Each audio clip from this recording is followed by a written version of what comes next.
Une syndic arrogante a jeté des ordures sur le terrain d'un honnête travailleur sans imaginer qu'il possédait une tractopelle. Confrontée, elle a tout nié. Ce qu'elle n'avait pas prévu, c'était sa détermination à obtenir justice. Le destin préparait une leçon qui allait changer à jamais la vie de tous dans la résidence. Une histoire d'injustice, de persévérance et de la douce récompense de la vérité. Préparez-vous à un revirement surprenant. Laissez un pouce bleu et commentez. Que feriez-vous dans cette situation? Avez-vous déjà eu envie de balancer une tractopelle sur quelqu'un? Non? Juste moi? Alors laissez-moi vous raconter une histoire qui va vous faire comprendre exactement ce sentiment. Une histoire sur comment une syndic Pingbèche a cru qu'elle pouvait transformer le terrain pour lequel j'ai trimé 15 ans en décharge privée de sa résidence. Pauvre idiote. Elle avait juste oublié un petit détail. J'ai une tractopelle et une patience à toute épreuve. C'était un samedi parfait, vous savez. Soleil brillant, oiseaux chantants et moi là sur la terrasse de ma maison fraîchement construite au Clos Fleuri, sirotant mon café avec un croissant que Madame Jeanne, ma voisine de 78 ans, m'avait apporté. Rien ne peut gâcher cette journée. Pensais-je, innocent comme un agneau qui vient de naître.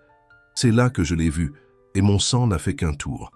Une montagne, je n'exagère pas, une montagne de sacs poubelles sur mon terrain vague d'à côté. Le terrain que j'ai acheté après avoir économisé sou après sou pendant 15 ans. Le terrain où je prévoyais de construire mon atelier. Le terrain qui était ma sueur matérialisée sous forme d'acte de propriété.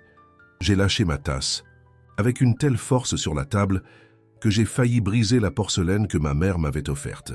Calme-toi, j'ai respiré profondément. Ce ne sont pas quelques sacs poubelles qui vont me faire sortir de mes gonds. Ai-je tenté de me convaincre en enfilant mes bottes et en marchant d'un pas décidé, comme un soldat montant au front.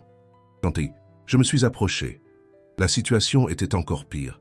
Ce n'était pas seulement des ordures ménagères. Il y avait des gravats de chantier, des meubles cassés, même une cuvette de WC, oui, une cuvette de WC, jetée là comme si mon terrain était la nouvelle décharge municipale de Villeneuve. Et le meilleur de tout, un petit mot accroché, à l'un des sacs poubelles, écrit à la main d'une écriture pleine de fioritures. J'ai pris le papier et lu à voix haute. Terrain abandonné, abandon dépôt d'ordures. Signé, la syndic de la résidence du printemps. La résidence du printemps. Cette résidence qui se la jouait chic, construite de l'autre côté de la rue, avec ses hauts murs peints en jaune d'œuf et cette plaque dorée à l'entrée. Comme si un joli nom et une peinture fraîche cachaient les lézardes que moi, entrepreneur depuis plus de 20 ans, je savais pertinemment exister sous la façade. J'ai regardé à nouveau le mot, puis mon terrain, puis ma maison où je pouvais voir la tractopelle de mon défunt père garée dans la cour, mon outil de travail, mon gagne-pain, et, à ce moment-là, presque mon arme du crime.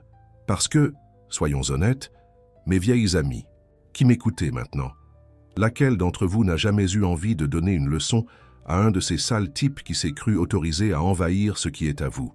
Qui a pointé son petit doigt manucuré et décidé qu'il pouvait vous écraser simplement parce que vous ne portez pas de talons aiguilles ou que vous n'avez pas votre nom sur la plaque de la résidence?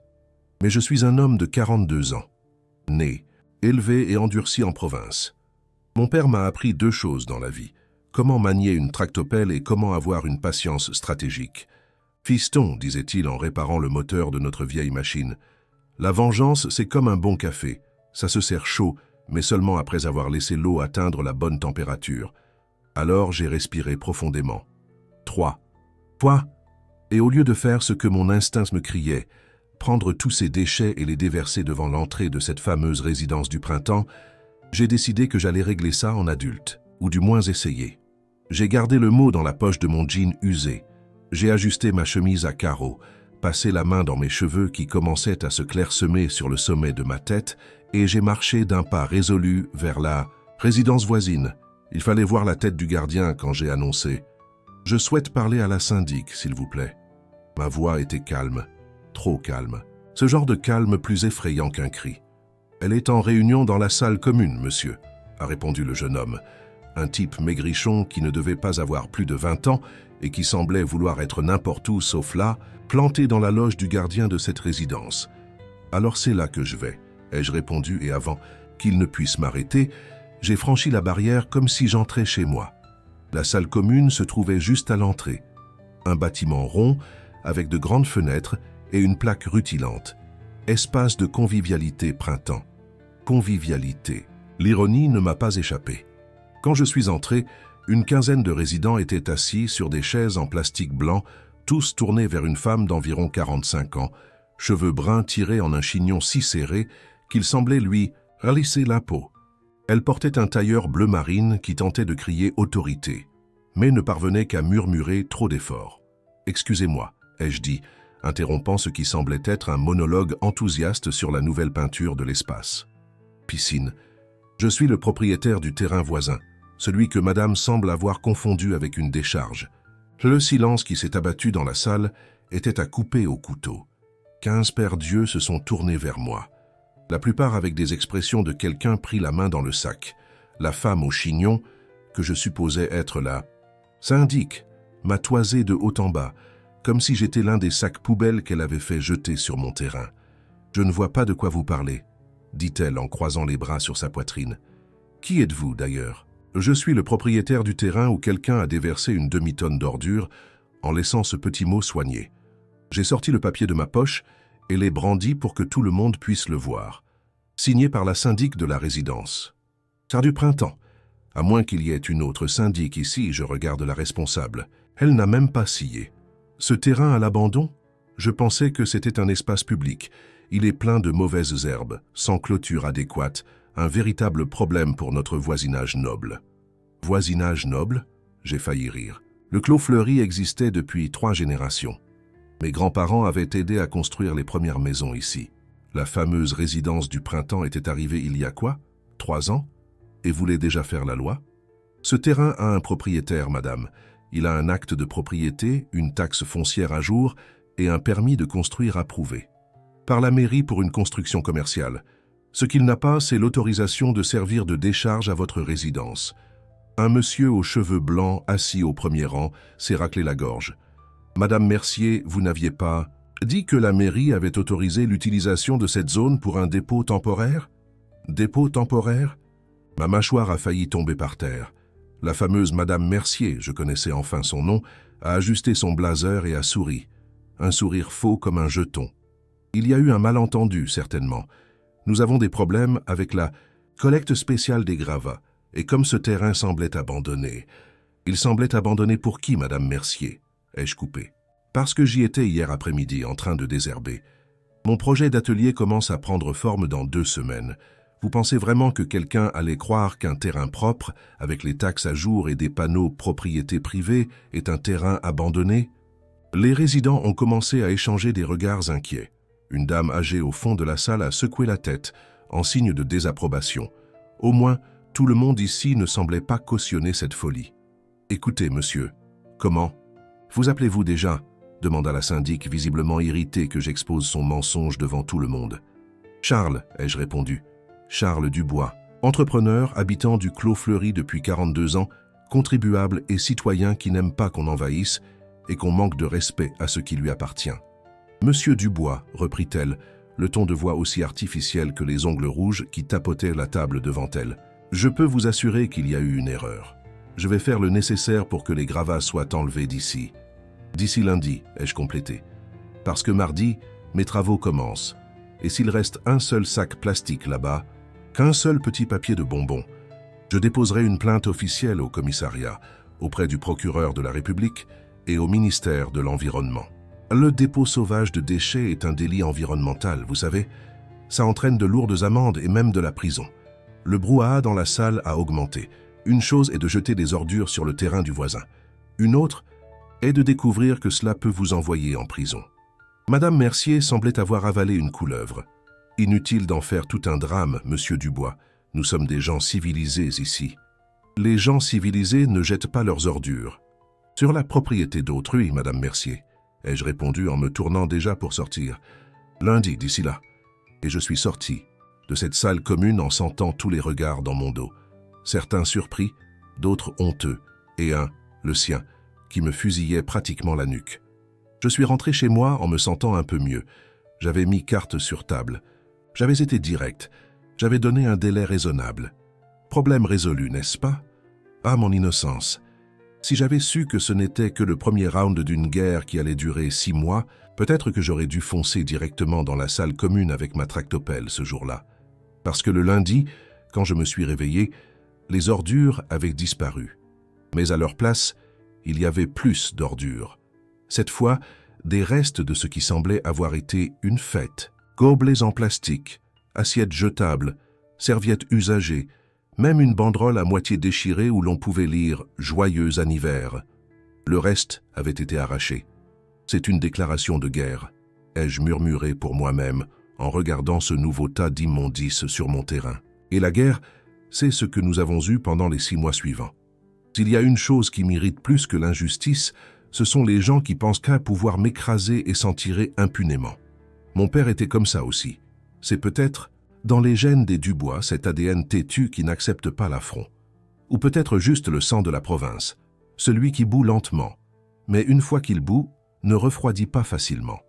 Le jour même, je suis allé au magasin de bricolage de M. Durand et j'ai acheté un carnet à couverture rigide. J'allais tout documenter. Chaque sac poubelle, chaque gravat, chaque preuve que cette fameuse syndic transformait mon terrain en décharge privée de sa résidence. « Vous avez des problèmes avec Madame Mercier, c'est ça ?» m'a demandé M. Durand en me rendant. La monnaie, un monsieur de près de 70 ans, chauve et avec une moustache blanche qui semblait avoir sa propre vie. « Comment le savez-vous » ai-je demandé, surpris. « Tout le monde à Villeneuve a déjà eu des problèmes avec Madame Mercier, mon garçon, a-t-il répondu en riant. Elle a pris la tête de la résidence du Printemps il y a 3 mois et s'est déjà cherché des noises avec la moitié de la ville. La semaine dernière, elle a fait mettre une amende à Madame Joséphine parce que son petit-fils de 5 ans jouait dans les parties communes après 20 heures. Pourquoi cela ne me surprenait-il pas? Certaines personnes semblent naître avec la mission de rendre la vie des autres infernale. Et la syndic Mercier semblait avoir embrassé cette mission avec enthousiasme. Les jours suivants, j'ai établi une routine. Chaque fin d'après-midi, après le travail sur le chantier du nouveau supermarché sur l'avenue principale, je passais sur mon terrain. Je photographiais chaque nouvel déchet apparu. Je notais dans mon carnet et je nettoyais tout. Je n'allais pas lui donner le plaisir de voir mon terrain se transformer en montagne de saleté. La première semaine, des ordures sont apparues 3 fois. La deuxième, 4 fois. La troisième, chaque jour sans exception, il y avait quelque chose de nouveau. C'était comme si la syndic testait ma patience, voyant jusqu'où je tiendrais avant d'exploser. Le problème, c'est que Villeneuve est une petite ville. Une petite ville où tout le monde se connaît et où les ragots courent plus vite que le vent. J'ai vite découvert pourquoi mes plaintes à la mairie n'avançaient pas. La fameuse Madame Mercier était la belle-sœur de l'adjoint au maire. Mariée à son frère depuis 20 ans. Politique de province, ai-je grommelé en déchirant une énième notification de la mairie, prétextant des preuves insuffisantes. Bien sûr qu'il n'en avait pas. Les ordures disparaissaient comme par magie chaque fois qu'un inspecteur se pointait. C'est à peu près à cette époque que j'ai rencontré Madame Hélène. Une dame aux cheveux gris, lunettes à monture violette et une posture qui disait « Ne me racontez pas de salade ». Elle m'observait pendant que je nettoyais une nouvelle fournée d'ordures sur mon terrain. Les gens de la résidence pensent que c'est devenu une décharge ici, ai-je commenté, plus pour moi-même que pour elle. Ce ne sont pas les gens de la résidence, a-t-elle répondu, me surprenant. Je n'avais pas réalisé qu'elle pouvait m'entendre. C'est Mercier et les Larbins, qu'elle appelle son conseil syndical. J'ai arrêté de ramasser les sacs plastiques et j'ai mieux regardé la dame. Elle devait avoir environ 70 ans, mais elle avait une lueur dans les yeux que beaucoup de jeunes de 20 ans n'ont pas. « Vous habitez là ?» ai-je demandé en montrant la résidence du Printemps. « Malheureusement, a-t-elle soupiré. J'ai déménagé il y a 1 an après le décès de mon mari. Mon fils a pensé que ce serait plus sûr pour une dame de mon âge de vivre dans une résidence fermée. Elle a fait des guillemets avec ses doigts en disant « dame de mon âge » et je n'ai pas pu m'empêcher de sourire. « Et que pensez-vous de cette histoire de jeter des ordures sur mon terrain ?»« Je trouve ça scandaleux, a-t-elle répondu sans hésiter. Mais ça ne me surprend pas, Mercier a convaincu le conseil de réduire les coûts de la collecte spéciale des déchets. Elle a dit qu'elle avait une solution alternative qui ferait économiser de l'argent à la caisse de la résidence. Solution alternative, utiliser mon terrain comme décharge privée pour économiser sur les frais de collecte, c'était pire que ce que j'imaginais. Ce n'était pas juste de la méchanceté gratuite, c'était de la pure cupidité. « Vous ne seriez pas avocate, par hasard ?» ai-je demandé. formulant déjà un plan dans ma tête. Elle a souri, et c'était comme si le soleil était sorti de derrière les nuages. Avocate à la retraite, 40 ans de métier spécialisé en droit de l'environnement et de l'urbanisme. Pourquoi? À ce moment-là, j'ai eu la certitude que quelqu'un là-haut veillait sur moi, peut-être mon père, riant de la pagaille, dans laquelle je m'étais fourré, et décidant de me donner un coup de main. « Madame Hélène, ai-je répondu en lui tendant ma main sale de terre, je crois que vous venez de devenir ma conseillère juridique. » Et c'est ainsi qu'a commencé notre partenariat. Chaque après-midi, après que j'ai fini de nettoyer le terrain, Madame Hélène arrivait avec son propre carnet de notes, un thermos de tisane à la camomille et la connaissance juridique de 4 décennies de profession. Nous nous asseyions sur 2 tabourets improvisés que j'avais fabriqués avec des chutes de bois, et elle m'expliquait pas à pas comment monter un dossier contre la syndic. « C'est un délit environnemental, mon garçon », disait-elle en buvant. « Sa tisane. » L'article L541-46 du Code de l'environnement. Provoquer une pollution de nature a porté atteinte à la santé humaine, ou a entraîné la mort d'animaux ou la destruction significative de la flore. « Ça mène en prison ?» ai-je demandé, imaginant déjà le visage de Madame Mercier derrière les barreaux. « Ça mène en prison, ça coûte cher en amende, et ça cause beaucoup de tracas », a-t-elle répondu avec un sourire malicieux. « Mais il nous faut des preuves concrètes. Votre parole contre la sienne ne pèsera pas lourd, surtout avec son beau-frère à la mairie. » Et ainsi, tandis que le calendrier avançait et que les saisons changeaient, notre petite guerre froide continuait. Je nettoyais le terrain, je photographiais tout, je notais dans mon carnet. Madame Hélène me guidait juridiquement, et la syndic Mercier continuait d'envoyer de plus en plus d'ordures. Ce qu'elle ne savait pas, c'est que je ne faisais pas ça, nettoyer le terrain, je me préparais, rassemblant des preuves, montant un dossier et attendant le bon moment pour agir. Comme disait toujours mon père, « Fiston, au bon moment, la tractopelle entre en action. » Avec l'arrivée d'octobre, les pluies sont venues. Et avec les pluies, les problèmes se sont multipliés. Les ordures accumulées ont commencé à créer une situation sanitaire compliquée. Des moustiques sont apparus, de ces petits qui piquent comme des aiguilles volantes. L'odeur n'était pas des meilleures. Certains résidents de la copropriété ont commencé à se plaindre de virus, de démangeaisons, de réactions allergiques. Madame Hélène me racontait tout. Telle une véritable espionne infiltrée, elle participait aux réunions de copropriété et me rapportait ensuite chaque détail, chaque plainte, chaque regard de travers que la syndic recevait. « Elle perd du soutien », m'a dit Madame Hélène. Par un après-midi particulièrement pluvieux, alors que nous nous abritons sous l'auvent improvisé que j'avais monté sur le terrain. 3 résidents ont dû aller à l'hôpital à cause de la dengue. Ils rejettent la faute sur la décharge apparue dans le voisinage. Mais elle ne réalise pas que c'est elle-même qui a créé le problème, ai-je demandé, incrédule, devant la capacité de la syndic à s'auto-saboter. Les narcissiques ne pensent jamais être le problème, a répondu Madame Hélène, avec la sagesse de quelqu'un qui en avait beaucoup vu dans la vie. Elle vous accuse de ne pas nettoyer correctement votre terrain, vous y croyez? J'ai ri, un rire amer de ceux qui sortent quand la situation est si absurde qu'on ne sait plus s'il faut pleurer ou éclater de rire. Il nous faut des preuves plus solides, ai-je insisté. Les photos et les notes ne serviront à rien si on ne prend pas quelqu'un la main dans le sac. C'est là que j'ai eu une idée qui allait complètement changer le cours de cette guerre silencieuse. Vous vous souvenez que j'ai dit que je suis entrepreneur? Eh bien oui, j'ai des amis dans tous les coins du bâtiment, y compris un qui travaille avec les systèmes de sécurité. Le lendemain, nous avons installé des caméras cachées à des points stratégiques du terrain. Petites, discrètes, avec vision nocturne. Le genre d'équipement que vous ne remarquez pas à moins de le chercher spécifiquement. Maintenant, il suffisait d'attendre que quelqu'un tombe dans le piège. Ça n'a pas tardé. 2 jours après, c'est l'installation des caméras, à 3 heures du matin. 3 heures du matin, voyez le niveau de préméditation. Nous avons filmé 2 employés de la résidence en train de déverser des gravats sur mon terrain. Et ils n'étaient pas seuls. Supervisant le tout, avec ce même tailleur bleu marine et un téléphone à la main, se trouvait-elle, Madame Mercier, la syndic de l'enfer. Quand j'ai vu les images le lendemain matin, j'ai failli sauter de joie. C'était comme gagner au loto, mais en mieux. Parce que ce n'était pas de l'argent que je voulais, c'était la justice.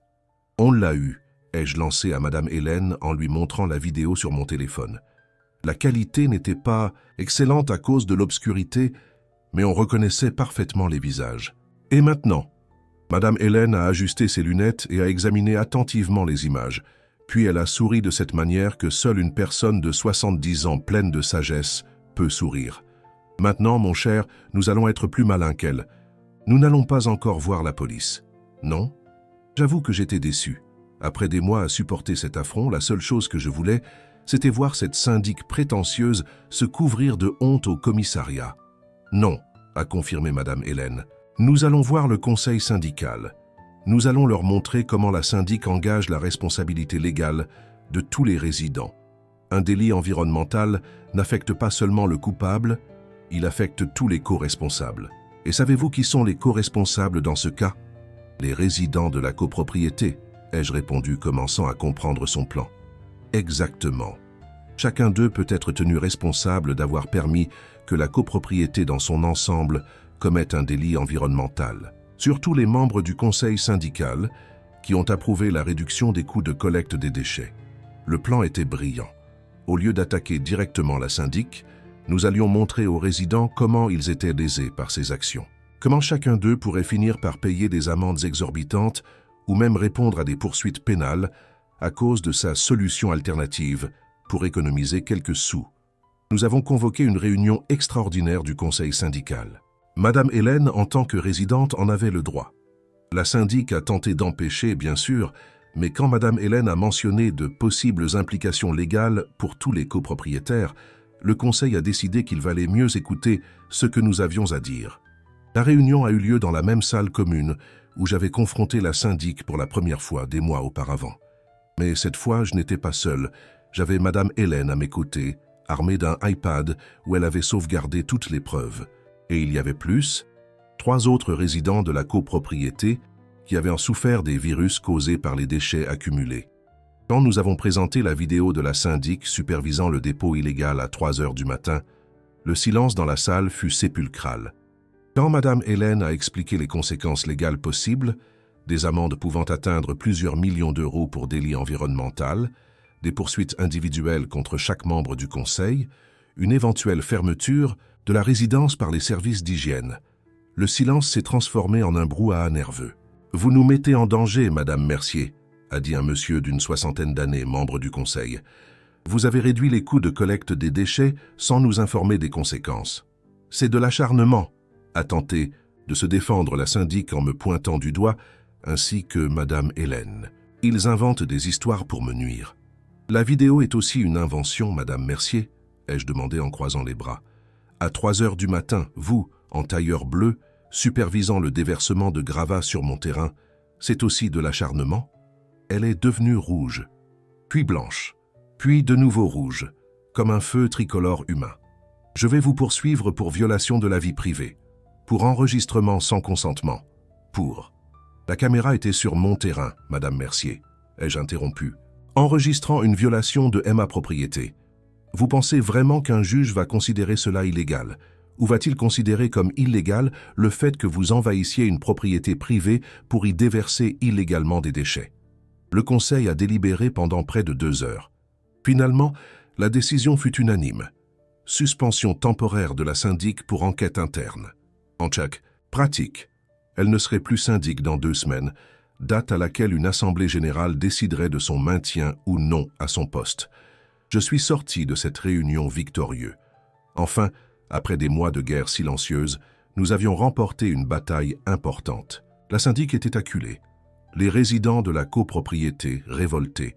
Et mon terrain, eh bien, il était toujours là, attendant que ce cauchemar se termine pour que je puisse enfin commencer mon atelier.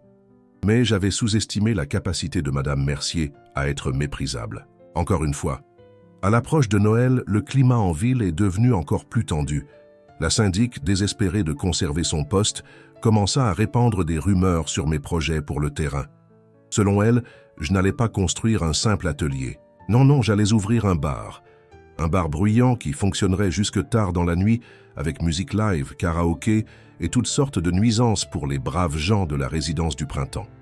Les plus âgés, soucieux de leur paix et de leur tranquillité, ont commencé à revenir la soutenir. Certains sont même venus me parler, me demandant de reconsidérer mes projets. Mais ce n'est pas vrai, tentai-je d'expliquer, exaspéré. Je vais monter un atelier de restauration de meubles anciens.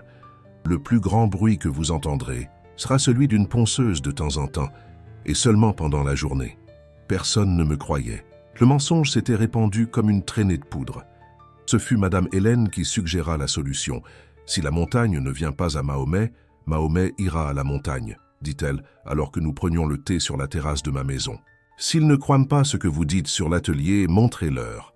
Et c'est ainsi qu'est née l'idée du petit déjeuner. Un samedi, 8 heures du matin, sur mon terrain déjà propre et préparé. J'ai invité tous les résidents de la copropriété à découvrir mes projets controversés pour le terrain.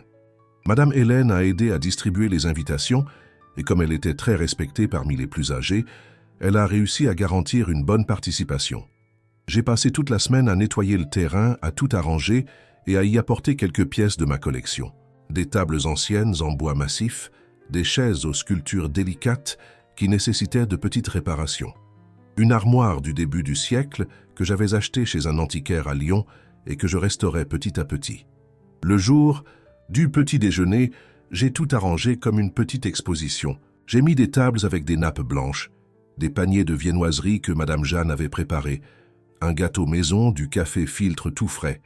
Même ma tractopelle, propre et brillante, était stratégiquement placée dans un coin, comme un rappel silencieux de ce qui pourrait arriver si quelqu'un essayait à nouveau de me chercher des noises. Ce fut un succès. Plus de 30 résidents de la copropriété sont venus, curieux de voir si je projetais vraiment de construire le bar de l'enfer que la syndic avait décrit. Au lieu de cela, ils ont trouvé un homme simple, passionné par les meubles anciens, expliquant patiemment comment il comptait restaurer des pièces historiques et créer un atelier qui respecterait le silence et la paix du quartier. Les dames plus âgées en particulier furent enchantées. Beaucoup avaient des pièces anciennes chez elles qui nécessitaient une restauration, et l'idée d'avoir un spécialiste si proche était séduisante. Certains ont même noté mon numéro de téléphone, promettant de me contacter dès que l'atelier serait prêt.